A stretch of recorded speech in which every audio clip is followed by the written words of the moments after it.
Shalom, hello. This is Rabbi Dr. Sid Weinberg, and we are going to begin our series on the history of the Bible today.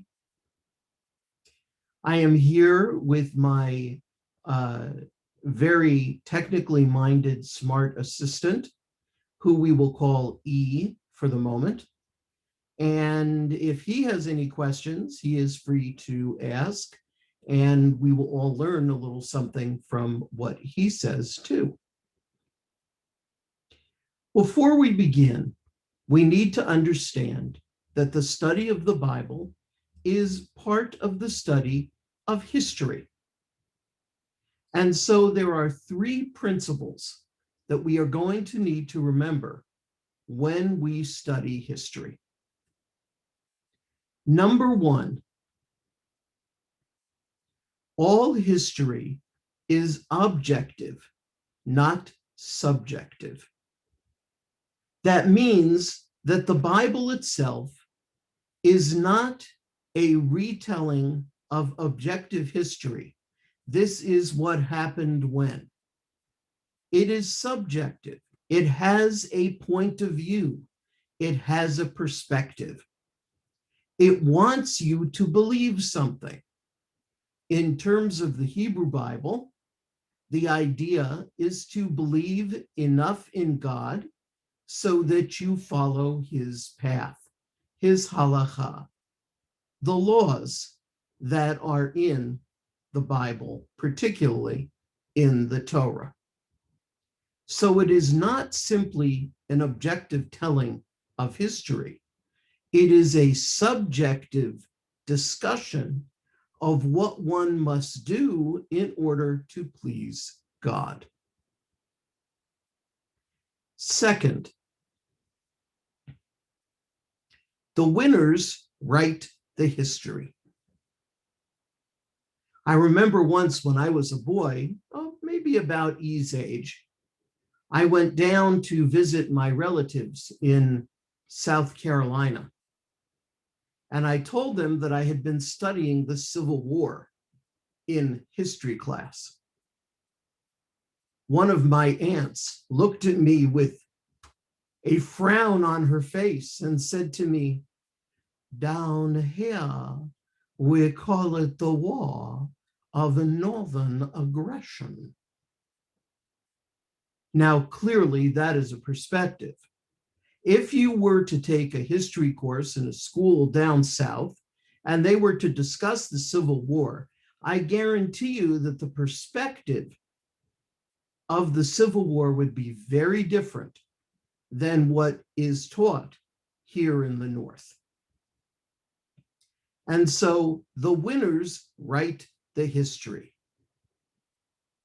If the United States had not beaten the British during the Revolutionary War, George Washington would not have been the founder of a country.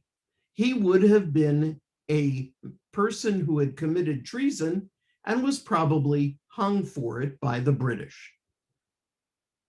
But since we did win, we wrote the history, the United States did, and so Washington comes out looking like a hero, while the British look like the oppressors that we believe they were. So the winners write the history. This is true in the Bible as well. For example, there were elements in the Israelite community that did not support King David. We know this because there was a great war that we see that we'll talk about later on in the book of Kings. And this war has to do with the north, the kingdom of Israel, that did not support David, but rather supported the house of Saul, even after Saul's death. Who wrote about these wars? Those who supported David, because those who supported Saul were eventually wiped out. Therefore, The winners write the history. And finally, no history occurs in a vacuum.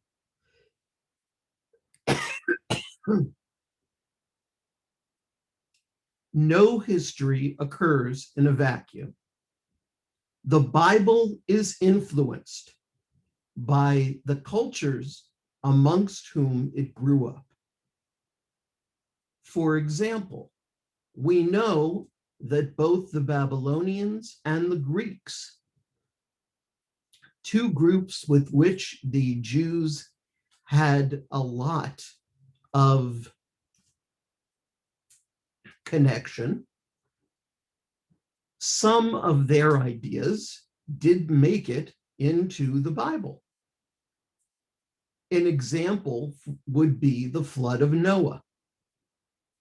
The flood of Noah, as it is written in the Torah, has an exact duplicate in Babylonian literature called the Epic of Gilgamesh. Now, there are some important differences. We don't know which one was written first. We don't know who was influencing whom. But what we do know is that the stories are very, very similar, including some of the wording of the stories. Therefore, we know that there was a connection somewhere between the Babylonian Epic of Gilgamesh and the Bible itself. So what kind of literature do we have in the Bible? Let's go over it without shaking my papers any further. Okay. There are several kinds of literature that we have in the Bible. But before we talk about that, it's important to remember that as we talk about the Bible, it is the record of a living people, the people of Israel. And this makes a big difference because today, a great number of people in the world believe in the Bible as sacred literature in one way or another.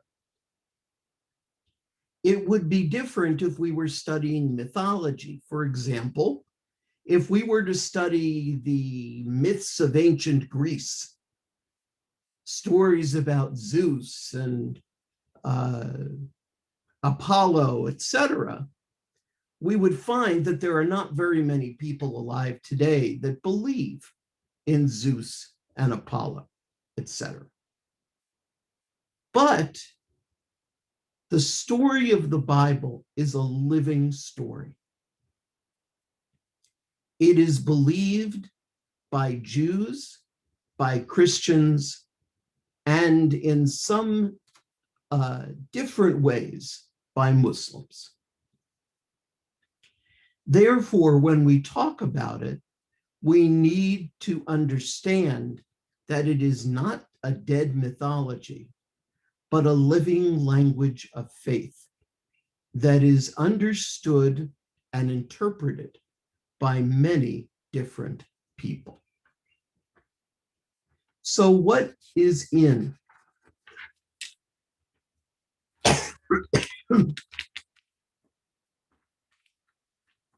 what is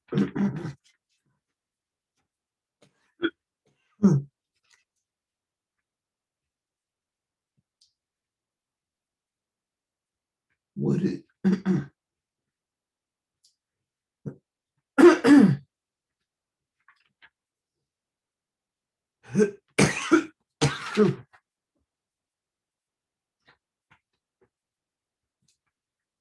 what is in the Bible? There are several different components. First, historical, the record of a people.